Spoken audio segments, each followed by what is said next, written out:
Money is everything because we're all in business to make money at the end of the day. I think it's the slightly unsavoury but undeniable factor.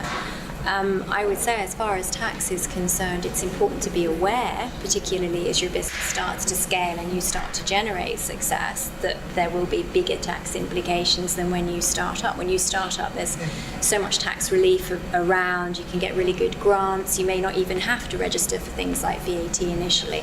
As you get bigger, clearly you have to take account of those things. But I think any business that's well advised or that knows its stuff will choose the next step based on what's right for the business, not necessarily what the tax implications might be.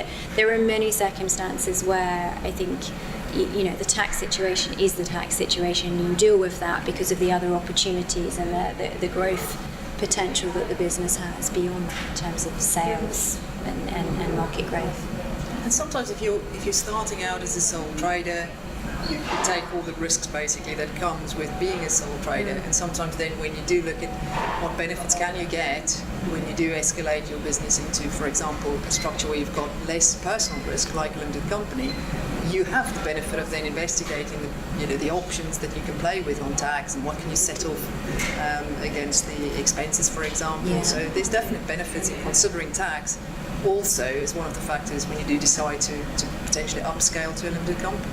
Yeah, I think there's a lot of scaremongering around getting big and having to pay more and having to jump through more hoops, but there are a lot of benefits too.